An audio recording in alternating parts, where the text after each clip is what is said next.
Hello, fellow history geeks. So today's video is about another serial killer. Just a big warning before the video starts. There is mention of rape, sexual assault, strangulation, physical assault, death, kidnapping, and sexual abuse. So if you are not comfortable with any of the mentioning, then please click off this video. But if you are somewhat comfortable with these mentionings, then grab some popcorn or any of your favorite snacks, and something to drink, 'cause buckle up and enjoy this video. So there is not a lot about the serial killer, but what we do know is that the murders happened between 1971 and 1972. The Freeway Phantom killer had abducted and murdered at least 5 young women and girls in the Washington, D.C. metro area on April 25, 1971, just on the outskirts of Washington, D.C., near Maryland state line. 13-year-old Carol Denise Spinks was on her way to purchase some groceries from a convenience store by request F. Rom, her older sister. Carol had made the half-mile journey to the store, where she had purchased the groceries and began her walk home. However, she never made it back to her family. On her way from the store, she got abducted on the roadside by an unknown person. Her body was found 6 days later at 2:46 p.m. behind St. Elizabeth's Hospital on a grassy embankment next to the northbound lanes of I-95. Around 1.500 feet, or 457 meters, south of Suitland Parkway. She had undergone significant physical and sexual abuse. She was found fully clothed, except for her shoes. Medical examiners determined that she had been killed a few days prior to the discovery of her body, and bruising suggested that she'd been asphyxiated. This began a series of abductions and murders that would rattle the community. Just less than 3 months after Carol Denise Spinks' body was found, another girl went missing. On July 8, 1971, 16-year-old Darlenia Denise Johnson was abducted from Congress Heights while she was en route to her summer job at Oxon Hill Recreation Center. There was one witness who had reported seeing Darlenia in an old black car that was driven by an African-American male just shortly after her abduction.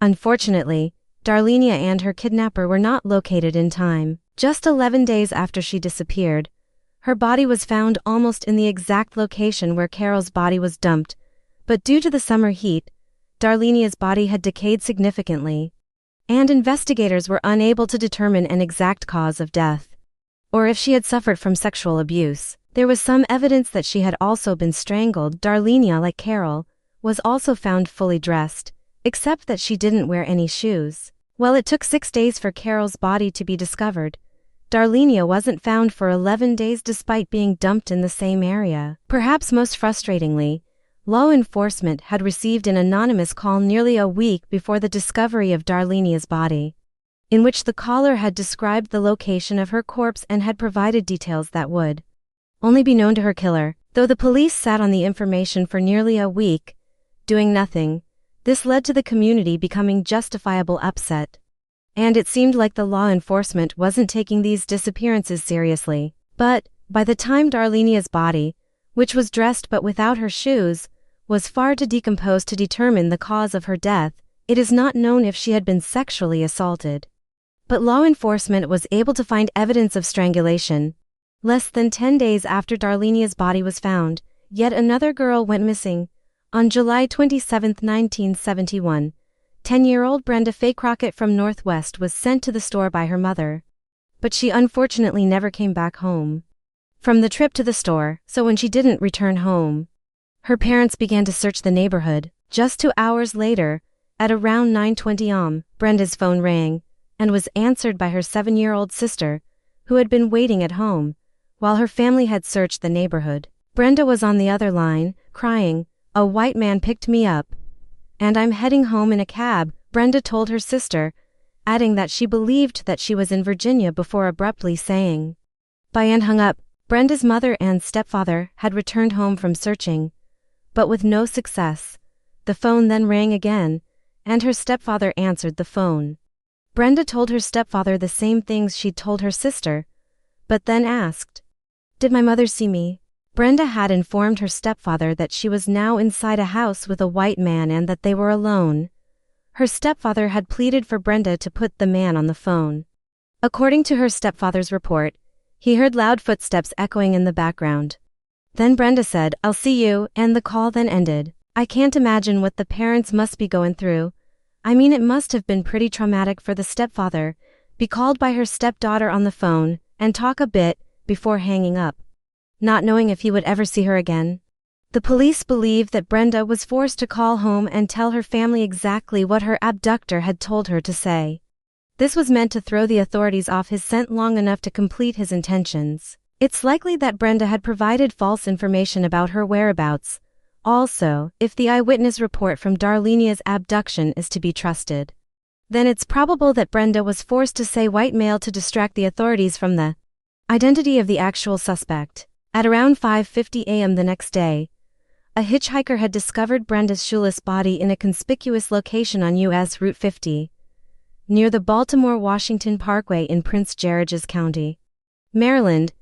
She had been raped and strangled, and a scarf was knotted around her neck. After dumping Brenda's body, the killer went quiet for some time. But then, on October 1st, 12-year-old Nenemosha Yates was walking from a Safeway store at around 7 p.m. in Northeast, when she got abducted.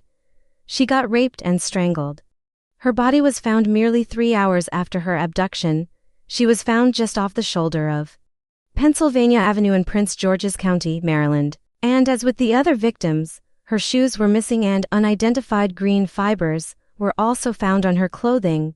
There was a witness that apparently saw her getting into a blue Volkswagen. But although investigated, the lead led nowhere. After this fourth abduction and murder in the same area, Daily News had coined the nickname of the Freeway Phantom, a nod to the killer's habit of abducting young girls alone on the roadside. Just a little over a month later, on November 15, 1971, Brenda Denise Wardard had dinner with one of her high school classmates, where she had boarded a city bus from Baltimore at around 11:30 p.m. to return to her home at Maryland Avenue. Approximately 6 hours later, a police officer had discovered her body, dumped behind a different hospital than the first victims. In contrast with the prior four murders, Brenda had been stabbed multiple times and strangled in a grassy area near Prince George's County Hospital, along an access ramp to Route 200 from the Baltimore-Washington Parkway.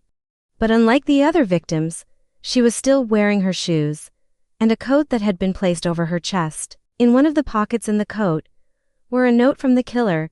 "This is tantamount to my insensitivity sick to people, especially women. I will admit the others when you catch me if you can." Freeway Phantom. Based on the handwriting samples, the authorities had surmised that the note, written on paper cut from the victim's school notebook, had been dictated to and handwritten by Brenda. They had also speculated that, given the absence of indications of duress in the writing, apart from evidence of dysgraphia, she may have known her kidnapper. So for those who don't know what dysgraphia is, it's a neurological disorder and learning disability that concerns impairments in written expressions, which affects the ability to write. Further analysis showed no signs of duress in Brenda's handwriting, which one would expect to see if a young woman was forced to scrawl a note while under serious threat. From this, authorities concluded that Brenda may have known, or even trusted, the person responsible for her abduction and murder. After terrorizing the D.C. area on and off for 8 months, the Freeway Phantom suddenly vanished. It was then, on September 5, 1972, that the killer returned. Diane Denise Williams was a Ballou High School senior. She had cooked dinner for her family and then visited her boyfriend's house. She was last seen boarding a bus at 11:20 p.m. near his house. A couple of hours after this sighting, Diane's body was found along Highway I-95. She had been asphyxiated and was found without her shoes. It was the same unmistakable MO of the Freeway Phantom. However, there were no indicators that Diane had been sexually assaulted. Investigators did find trace amounts of semen on her body, but the lack of other markers of sexual assault indicates that this came from consensual intercourse, presumably with her boyfriend, that she was visiting. So, the investigation of the Freeway Phantom case has been seen a myriad of investigators and garnered much interest over the years. There had been numerous investigative tips that came from the general public by a telephone hotline that was operated by the Metropolitan Police Department of the District of Columbia, or MPDC for short, and information also came by way of the mail. All these leads were investigated to their logical conclusion. There were some leads that were easily proven not to be viable, while others required substantial investigation.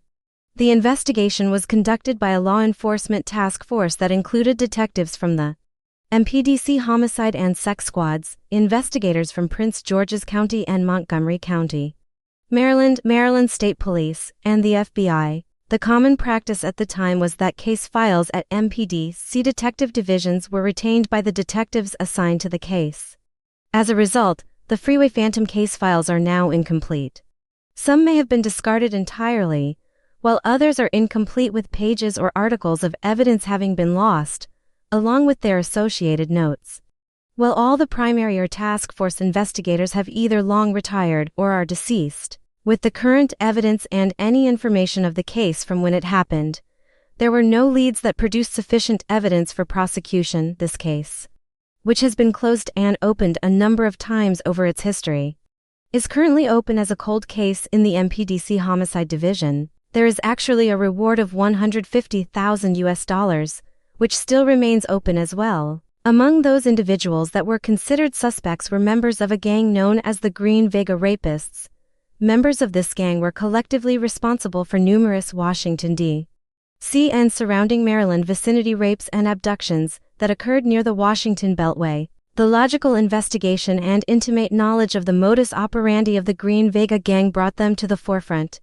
So, the Green Vega gang members were individually interviewed by MPDC homicide detectives Feigling, Irving, and Richardson at Lorton Prison in Virginia, where the gang members were serving sentences in conjunction with the successful prosecutions of those crimes in the Superior Court of the District of Columbia. During the interviews, one gang member initially implicated another gang member, who he said had told him he was involved and gave information as to one of the Beltway homicides.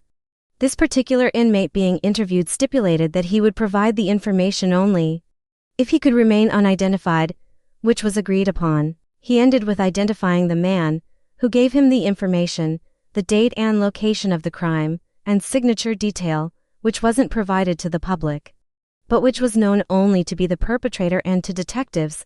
That signature information was correct. The inmate who had provided the information said that he wasn't involved in the homicide, and provided an alibi, which was found to be verifiable. During this period, an election was being held in Maryland, and one of the candidates had publicly announced to the press that a break had occurred in the Freeway Phantom investigation, and provided that an inmate at Lorton Prison had given the information. After that announcement, the inmate who had provided the information had declined any further interviews, and denied that he had ever provided the information. Edward Leonard Selman and Tommy Bernard Simmons, two ex-cops, were arrested for the murder of Angela Denise Barnes, who was 14 at the time, was at one point thought to be a victim of the serial killings. Authorities later determined that Barnes was not a victim of the Freeway Phantom and resumed their investigation of the murders. So the last suspect of these murderers is a man called Robert Askins. So just some backstory about him. On December 28, 1938, Robert Askins was then a 19-year-old student and member of the science club at Minor Teachers College, where he served cyanide-laced whiskey to 5 prostitutes at a brothel, which resulted in the death of 31-year-old Ruth McDonald. Just 2 days later, on the 30th, he stabbed another prostitute to death, 26-year-old Elizabeth Johnson, at the same location. Upon his arrest, Askins declared to police that he was a woman hater and was placed under mental observation at Washington, D.C. Scalinger Hospital while he was there. He broke free of his restraints and assaulted 3 orderlies with a chair before being subdued. During Askins' trial, it was revealed that he'd been a police informant, aiding the law enforcement in the arrest of prostitutes. And in April 1938, Askins was found criminally insane and was committed to St. Elizabeth's Hospital. Just 5 months after being released in April 1952, Askins had strangled 42-year-old Laura Cook to death. He was indicted for this murder in 1954, and was accused of several other assaults of similar circumstance, and retried for the 1938 murder, it having been determined that he was indeed sane upon committing the act. But despite claiming he intended the cyanide for himself, planning suicide, he was later convicted of second-degree murder and sentenced to 20 years to life. This conviction was overturned in 1958. After the 1978 rape charge, Eskin's home was searched by police connection with the Freeway Phantom murders. Court documents were found in a desk drawer in which a judge had used the word tantamount, which is an uncommon word that had appeared in the note dictated by the killer of Brenda Woodward.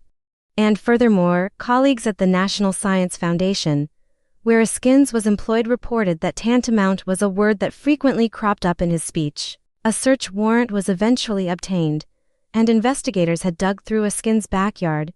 There was no physical evidence that had been obtained.